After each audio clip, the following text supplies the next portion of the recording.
Hello, everyone. If you are here for part two of the first ever episode of the Euroball Podcast between myself and Orazio at Paxer89 on Twitter, one, thanks so much. Thanks for coming back for part two. Two, my apologies for it not combining into one episode. There was difficulties editing it because it extended out to over 2 hours. So have part two here. This is going to discuss teams 8, 7, 6, 5, 4, and 3. So we'll get all the way down throughout the rest of the list. Thank you again for listening. Please make sure you like, subscribe, and leave a review. Please, only a positive review. If you have a negative review, that's fine. Just let me know. But don't leave it there. That's going to mess up my rating in the long run. I don't have enough positive stability to just survive any negative reviews right now.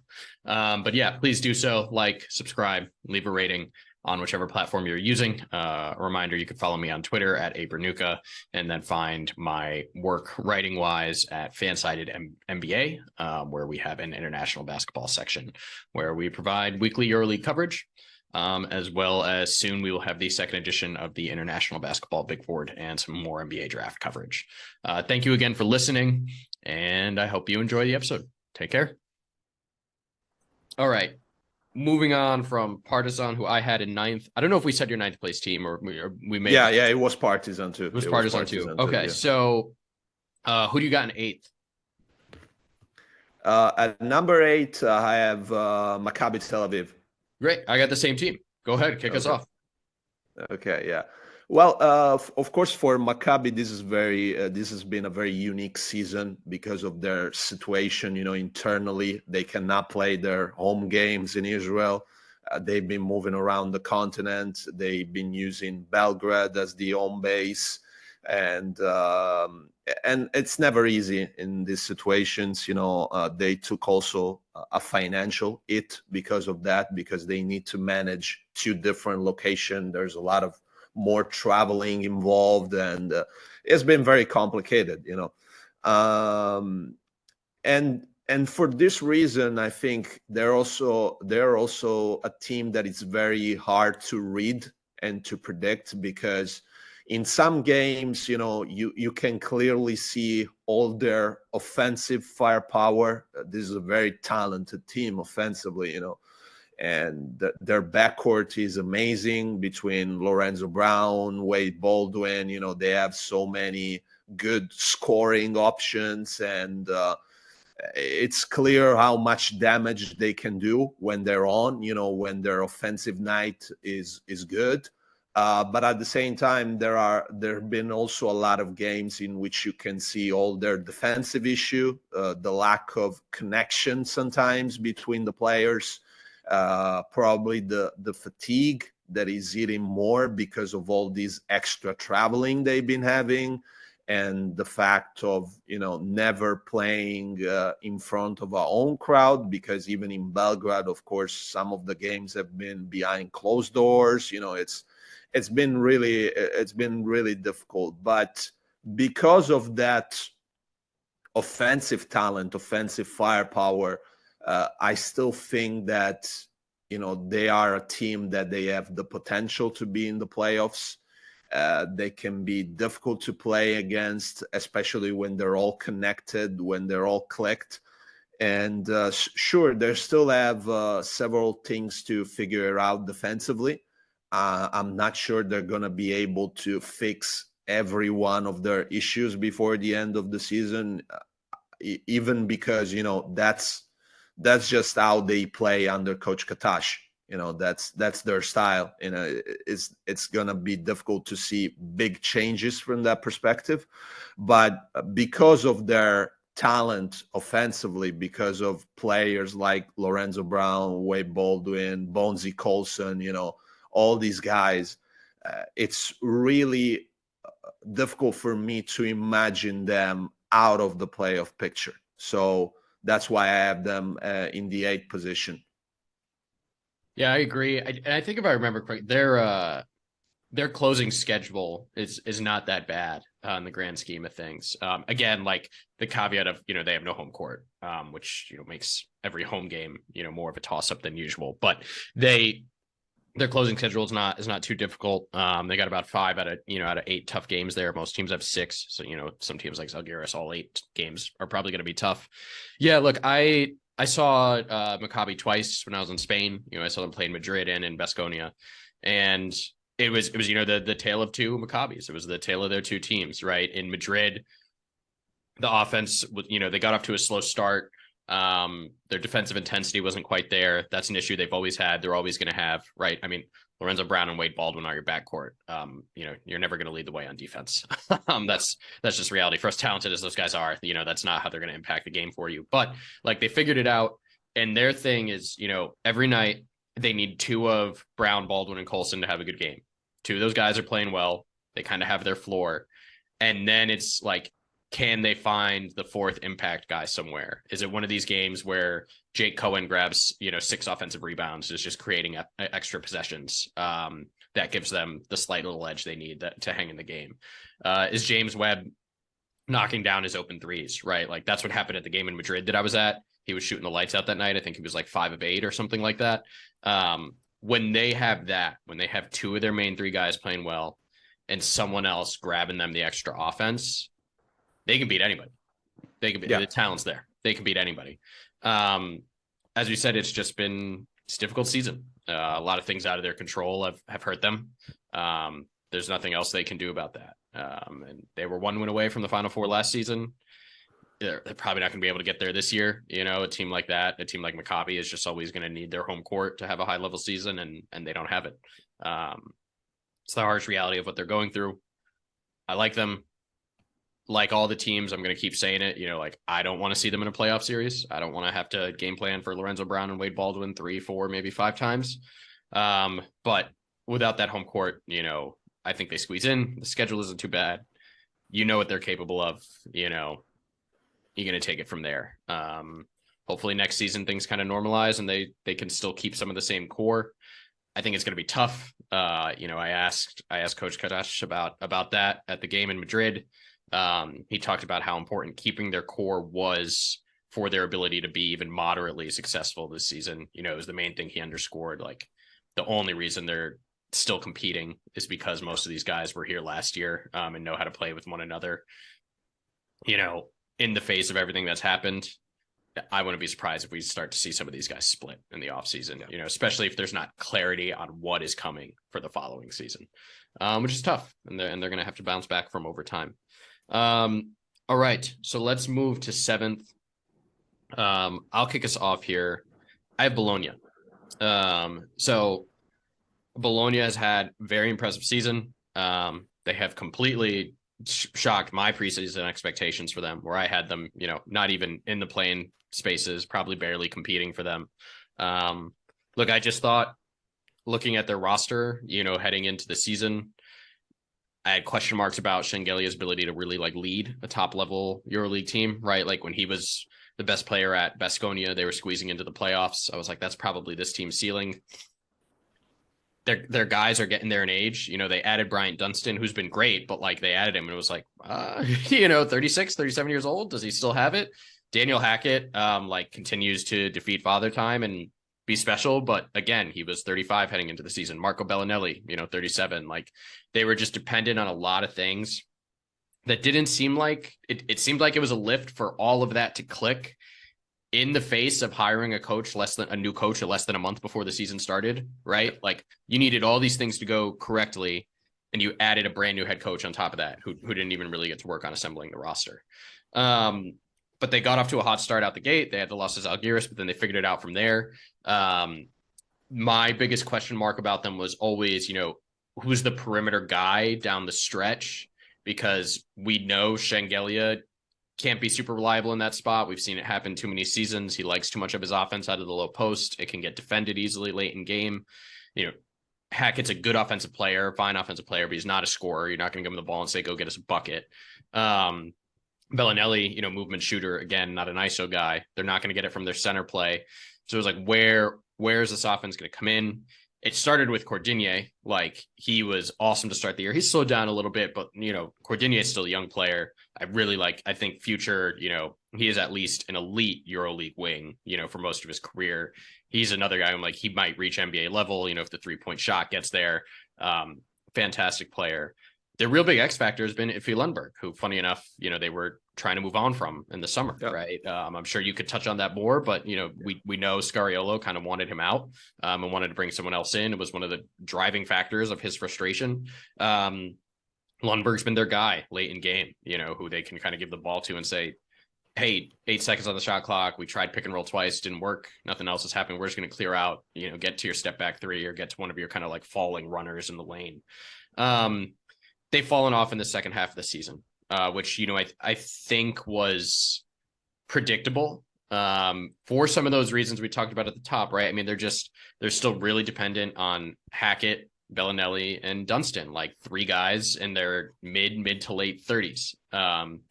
Those are the type of players who, when you get into round 24, 25, 26, 27 in a long season, their body starts to show it. Their play starts to show it, right? Shengelia started to pick up injuries, as he often does, right? Like he's never a guy who really gets these devastating injuries, but he's always picking up knocks. He's a physical player. He's gonna have moments where he needs to rest for some time. So, they were top 2 for a while, top 3. I think they're going to squeeze back and kind of probably fall all the way into 7. That's my prediction of them.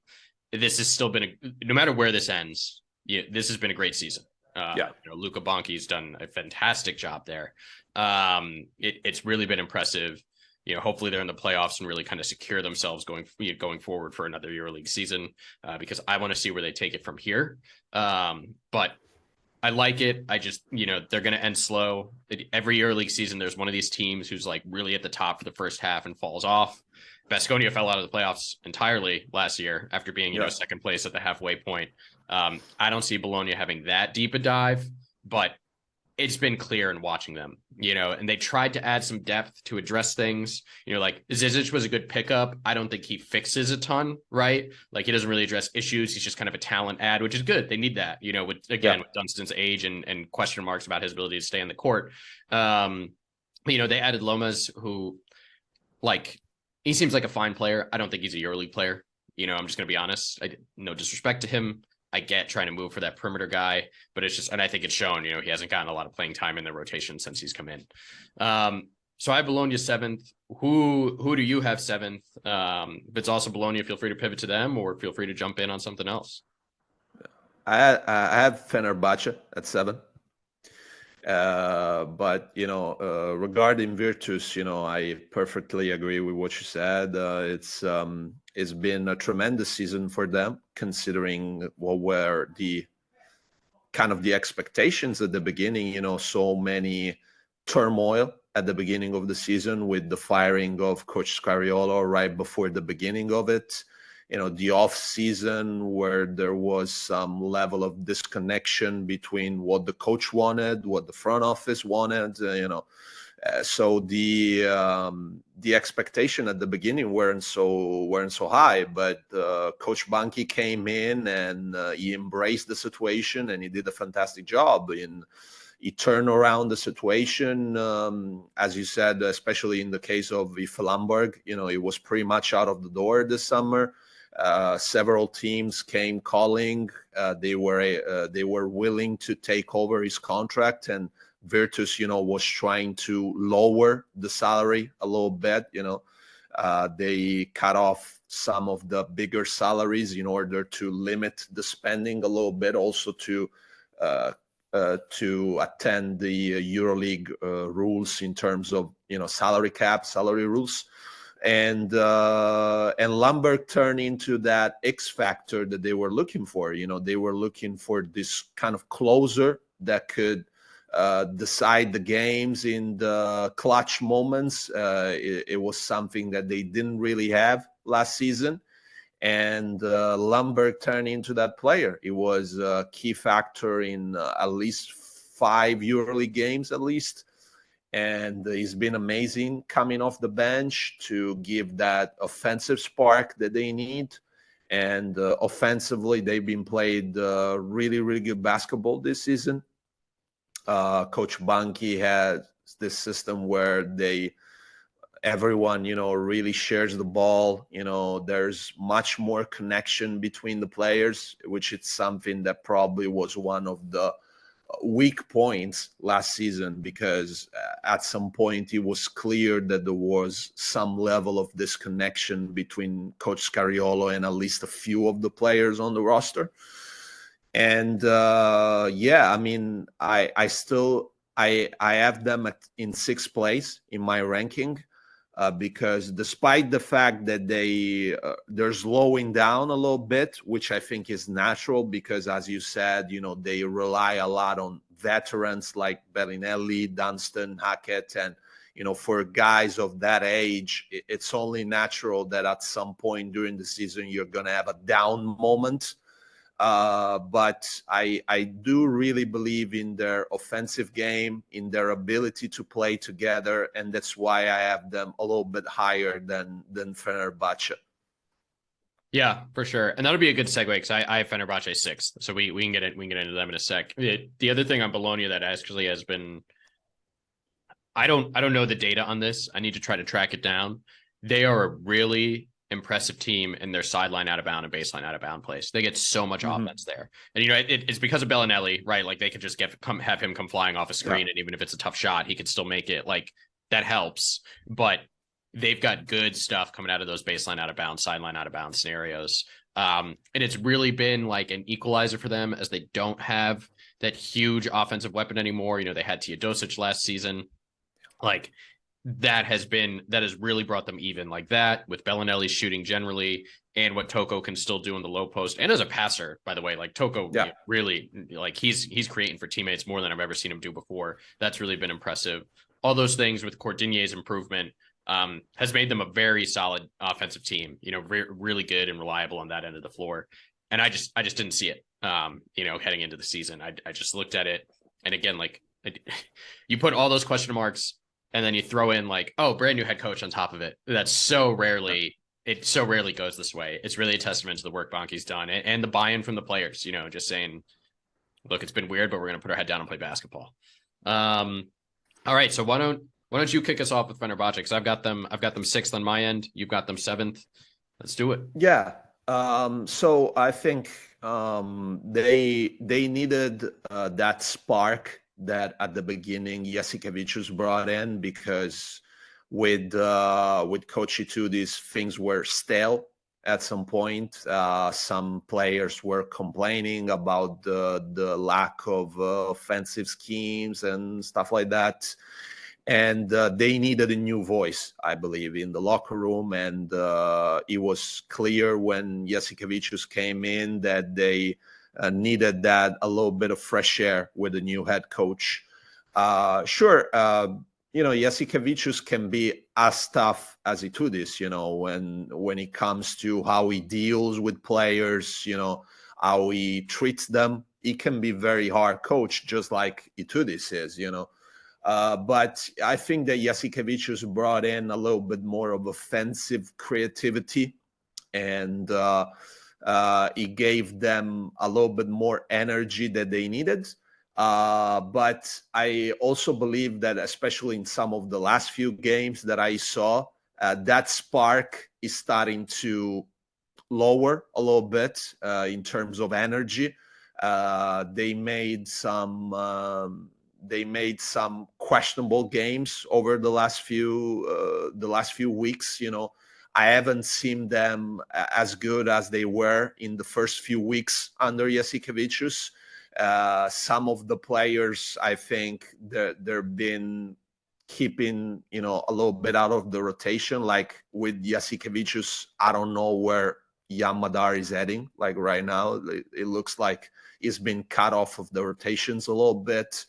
Motley, who was doing really good at some point during the season, now is a bit of in a down moment. They were having some good things from Calates, but he hasn't been particularly consistent too. So they are a difficult team to predict, in my opinion, because they made also several changes in the roster.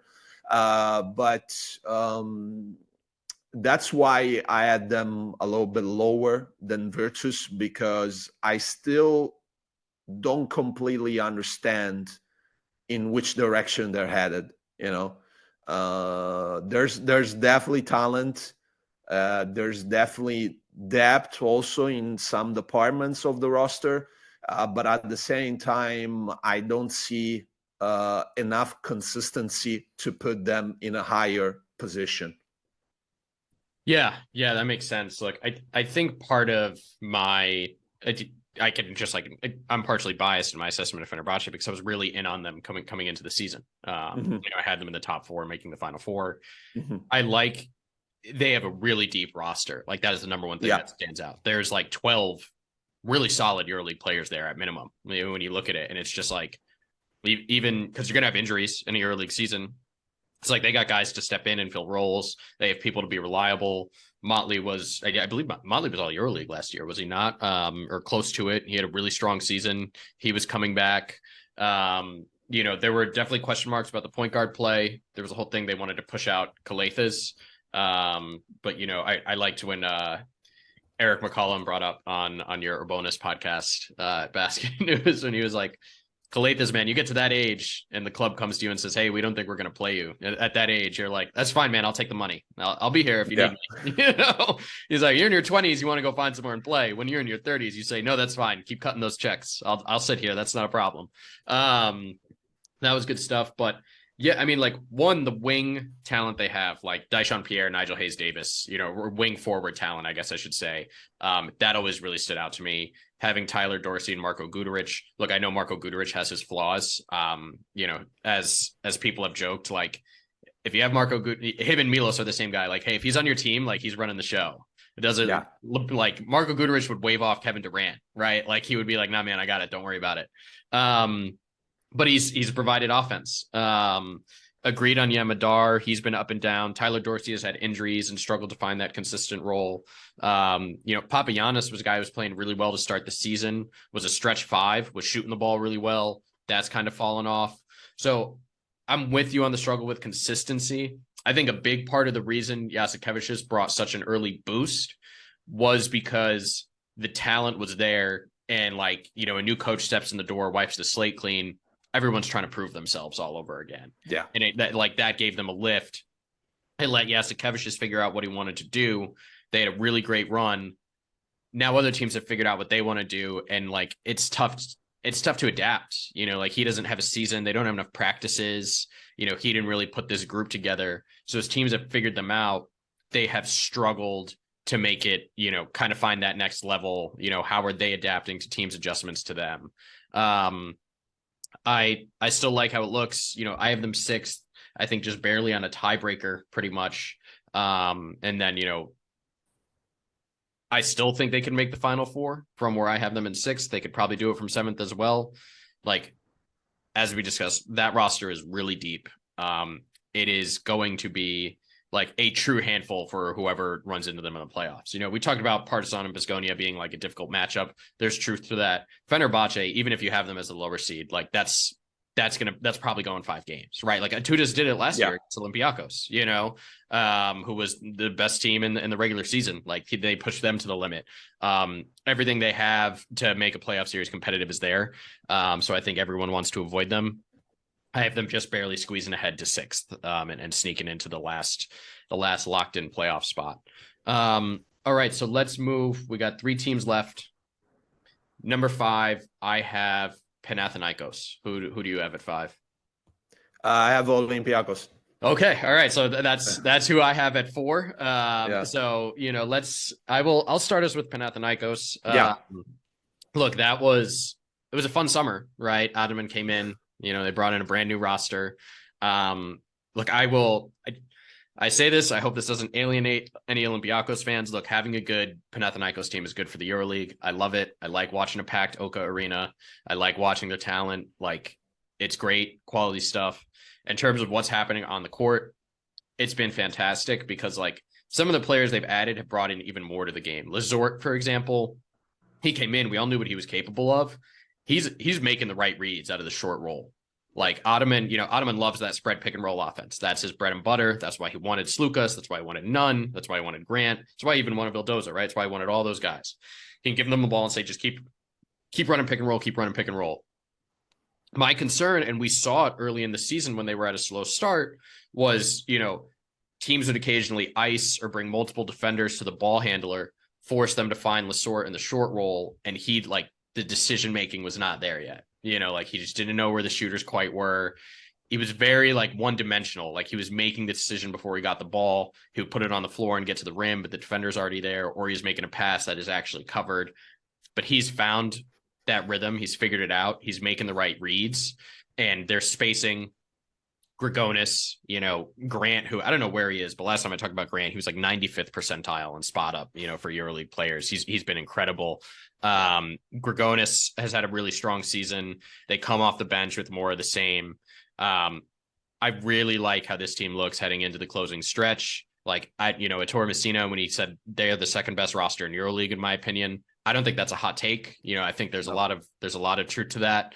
I can certainly see it that way. Kendrick Nunn has been awesome. He's adapted well. Nobody can stay in front of that guy. They have a lot of the right pieces. They have a lot of the right pieces, especially for an Ataman roster. He seems to have done it again and kind of rebuilt a team in the summer. I don't have them winning the championship this season. I think that's a bit of a reach. I wouldn't be surprised. They could definitely do it. But I've got them getting into that Final Four, and they're going to be tough. And I think the next 2-3 seasons after this, I would be surprised if Ataman doesn't grab a championship, if he's with Panathinaikos for 4 years or so. What have you seen from the Greens? What do you like? Yeah, I mean, as you said, they had this slow progression during the season because at the beginning, I think it was kind of natural to see them struggling because the roster was completely new compared to last season. New coach, completely new roster. So you need to give them time in order to figure out things. And now they've been much better offensively. They look much, much better offensively compared to the beginning of the season. Defense has been good pretty much the entire season. They've been consistent. They have several guys on the perimeter that can lock down the situation. I mean, when you have guys like Jerian Grant, but also Kendrick Nunn has been really good defensively, on the perimeter. He's been very, very effective. And so I think it was kind of a natural progression for them. I wasn't that worried in the first few months because it was natural that they were going to have issues in figuring out how to really play inside that system because they have so many new players. But I always believed, if they're going to give them time, if they're not going to put them extra pressure on them, Coach Ataman is gonna find a way, to make this group work in the right way. And they've been doing it. Now they look much, much better. The second part of the season, they've been great. They only lost 2 games in the last 8 rounds, especially when they play at home. It's really, really difficult to beat them. So they definitely look like one of the most dangerous team that you can face in a playoff series, because if you have to win a 5-game series and you need to win at Oaxaca against these guys, is going to be very, very difficult, especially if everyone is healthy, if they have their full roster, that's going to be a challenge, to beat them because they're deep, they're very talented. They're very good defensively. It's not one of those teams that is really good offensively, but is flawed on the defensive end. Defensively, they're really, really good. So they're going to be really hard to beat in a playoff series. That's for sure. Yeah, they're a big team. I think it's underdiscussed. They really have the personnel to hide Slukas when he's out there, which is a huge help. Because they can put Slukas out there with either Nunn, who, as we discussed, has been good, or Grant. And then, when you have that Grant, Grigonis, Mitoglu, Lessort, when those are your next 4, you can't pick on Slukas. Because they're just going to send help and they can cover ground to rotate correctly. And then that opportunity is gone. And now you're 8 seconds left on the shot clock and you've got to reset your offense. They cover so much ground. They rebound the ball really well. They're so physical.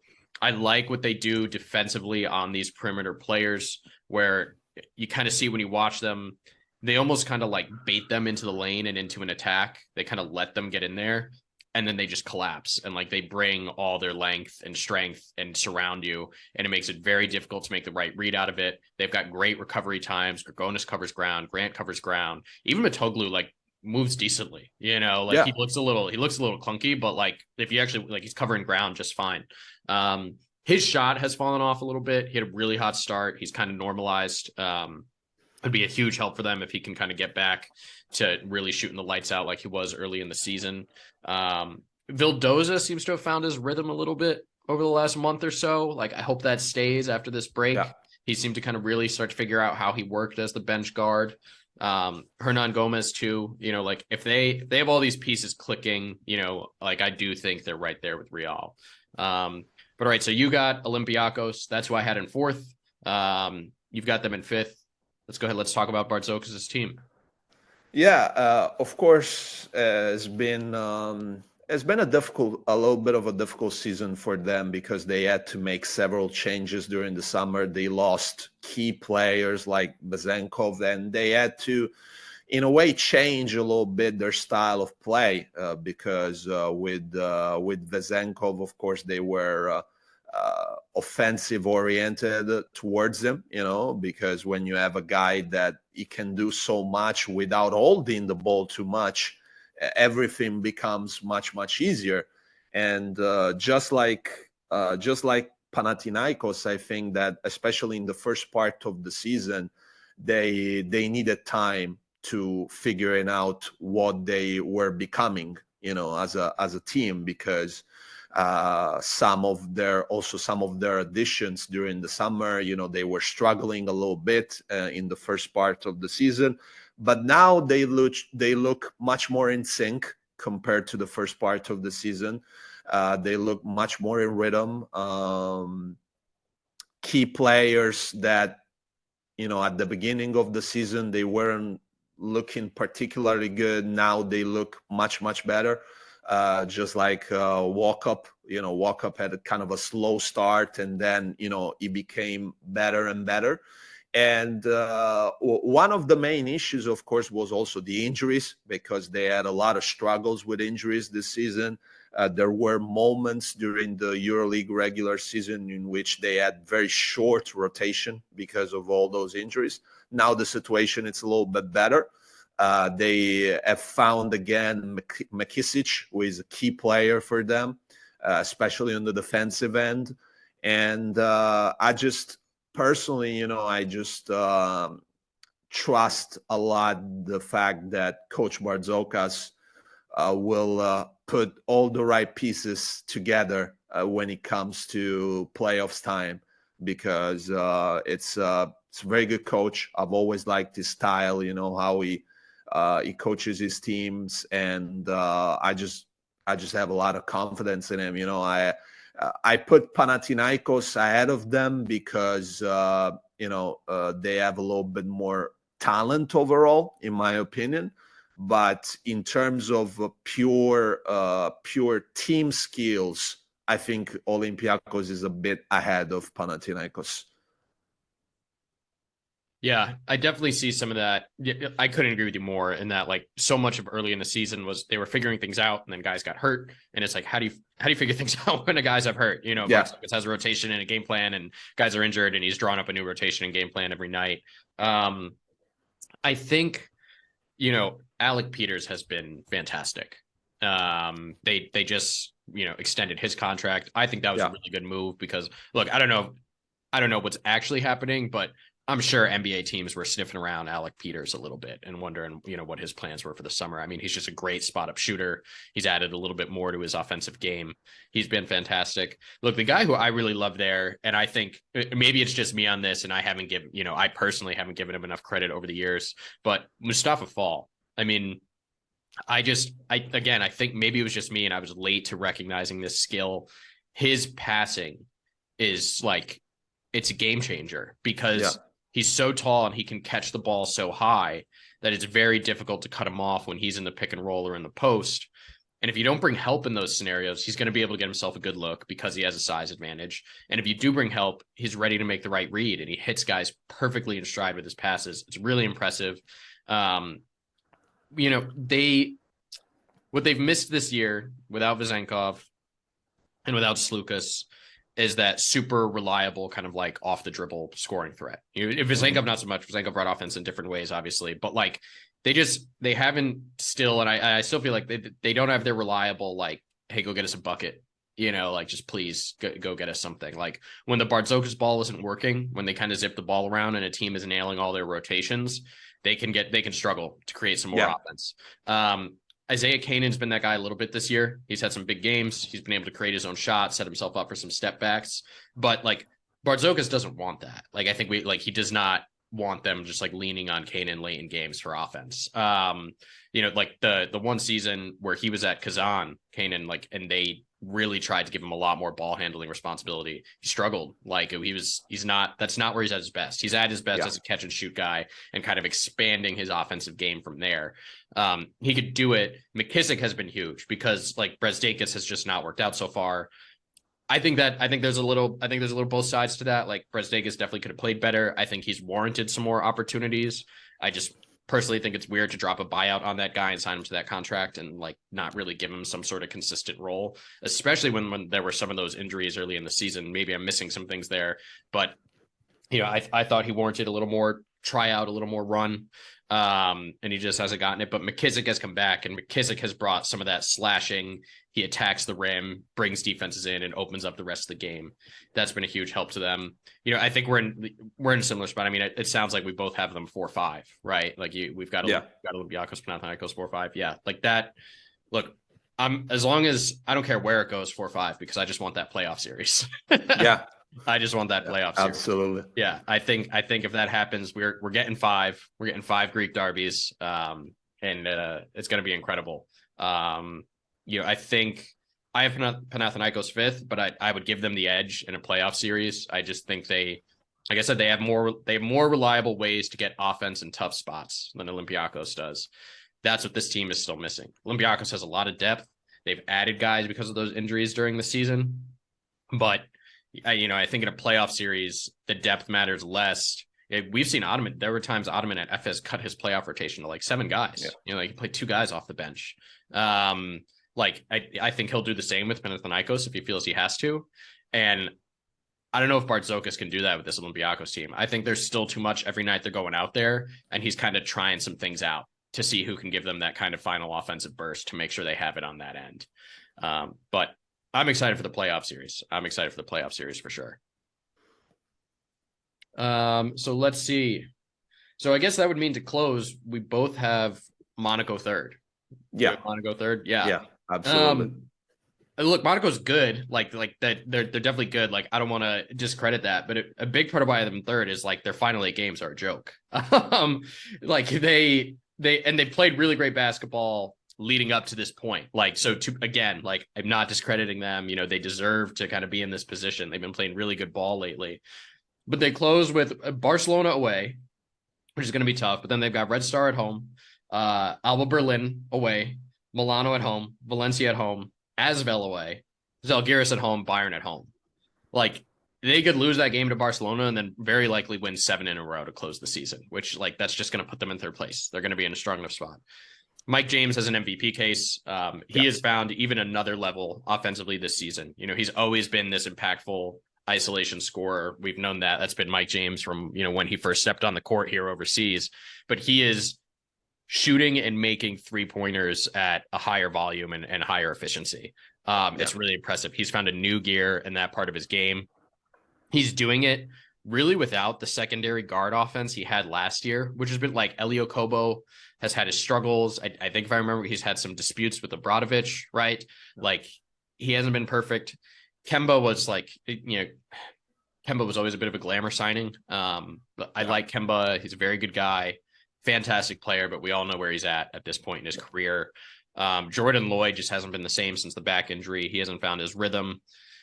Blossom Game has had his moments. You know, John Brown does things on the defensive end. Donatas Moniunas has kind of been their secondary offensive option, right? Like, that's kind of been the next guy to put points on the board.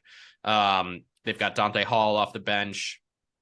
And then what they've really done is they kind of go James, Moniunas, and they just kind of surround with the 3-and-D or like at least the defensive support, some mixture of Brown, Yakuba Watara, Blossom Game, all these guys, and they find just enough offense around those two to make it work. Now, that is why I think Monaco can lose in a playoff series, even as the 3 seeded with this strong end of the season, right? Like, I currently have them going up against Fenerbahce, and like, I think that's going 5, and I'm picking Fenerbahce. I think they just have a little bit more depth, but like, will not be surprised at all if Mike James just carries them into the Final Four again. Hey, look, their schedule's easy. I think that's why they're going to get in 3rd, but they're also playing great basketball. And yeah, I mean, I think Toko was my midseason MVP pick. Bologna was 2nd at the time. That was really the driving factor. With the fall off I see coming for them, I think it's unfair to keep him in that MVP spot. And I would probably pivot and say, it's Mike James' award. Monaco's just having a really strong season, and he's incredible. He's been arguably the best player in the league this year. Yeah, absolutely. No doubt about that. Mike James is the MVP for me too. As you said, it's probably even more impressive considering the fact that this season, the other guys in the backcourt, they haven't performed at their usual level. Okobo had his own issues. I was told he's dealing also with some personal issues, which has led to some, tension. Jordan Lloyd, of course, when he came back after the surgery that he had, is still trying to find his groove. Kemba Walker has been doing some nice things off the bench, but of course he's always dealing with some kind of pain with his knee, so you cannot count on him all the time.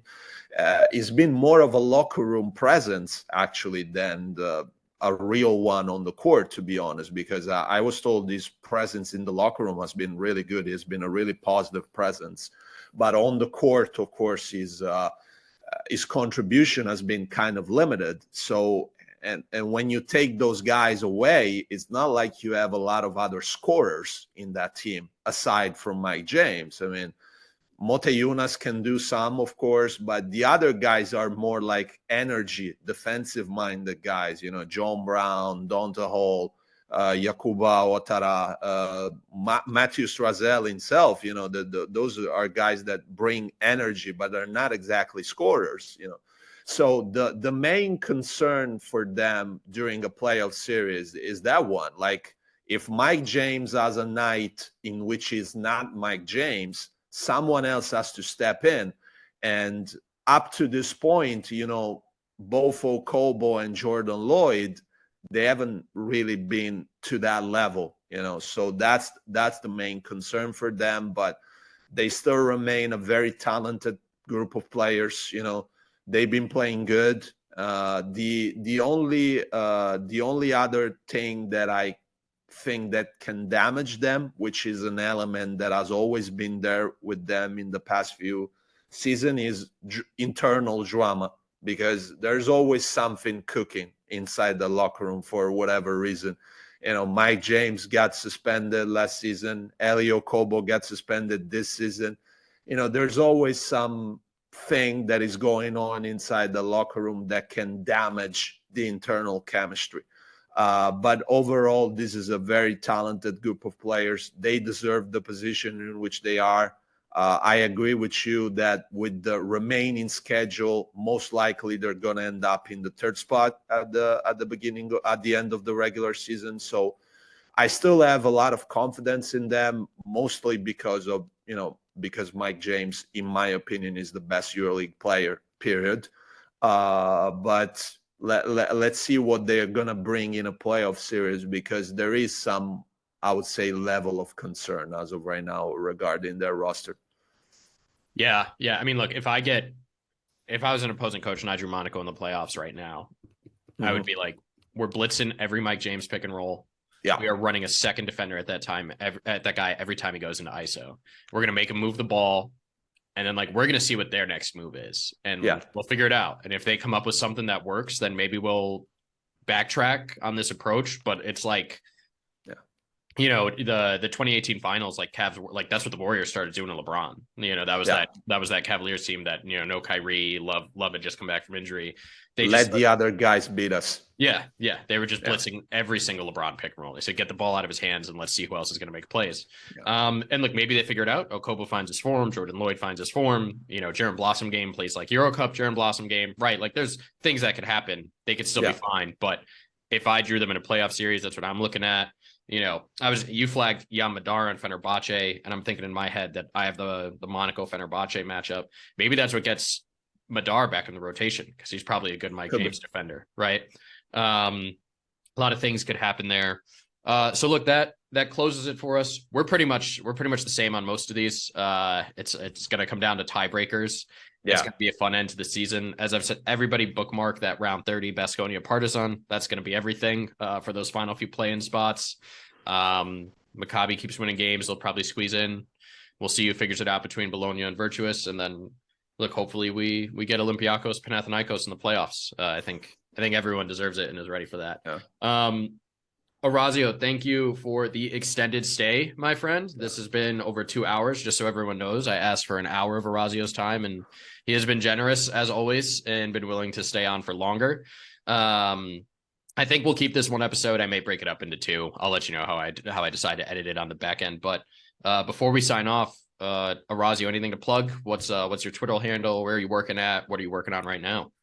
Oh yeah, for sure. Well, first of all, thank you for having me, man. It was a real pleasure. You can find me on BasketNews. I'm a reporter for BasketNews.com in Italy. I also contribute to Backdoor Podcast, and my Twitter handle is at Paxer89. So you can find me there. I am always pretty active on Twitter, so that's where my main environment is on social media. Fantastic. Orazio, thank you so much. Everyone, thank you for listening to the first episode of the Euroball podcast. We will talk to you again soon. Take it easy.